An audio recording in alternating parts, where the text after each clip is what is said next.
আসলেই কোথাও ভুল হচ্ছে। এই দেখেন হুজুর, আমি যদি মিথ্যাই বলতাম তাহলে কি আমার পকেট কাটা দেখতো? কে যেন আমার পকেট কেটে মানি ব্যাগের টাকা সব নিয়ে গিয়েছে। এই দেখেন। তাই তো হুজুর এভাবে মিথ্যা কথা বলছে কেন? আমি তো কিছুই বুঝতে পারছি না। আমি যখন নামাজ পড়ছিলাম তখনই আমার সন্দেহ লাগছিল কে যেন আমার পকেট কাটছে। হুজুর জুম্মার দিন মসজিদে এসে এভাবে যদি চুরি চাটতে হয় এটা কি মেনে নেওয়া যায়? আপনি এর একটা বিচার করেন। এর একটা বিচার করতেই হবে। না না হুজুর, মসজিদে চুরিটা মানতে পারলাম না। হ্যাঁ এর একটা বিচার করতেই হবে। এটা মেনে নেওয়া মুসল্লি ভাইরা, আপনারা শান্ত হন, আপনারা শান্ত হন। যেহেতু আপনার টাকা মানে ব্যাগ মসজিদ থেকে হারিয়েছে, এটা খুঁজে দেওয়ার দায়িত্ব আমাদের।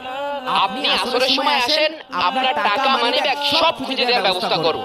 ঠিক আছে হুজুর। আসেন। আরে আসেন তো, আগে এদিকে আসেন। কি হয়েছে বলবেন তো? হুজুর আপনি কি কাজ করলেন রে? আমি দু চোখে বিশ্বাস করতে পারছি না। আপনি কেন করলেন এই কাজটা? আরে ভাই আপনি যেটা ভাবতেছেন সেটা না।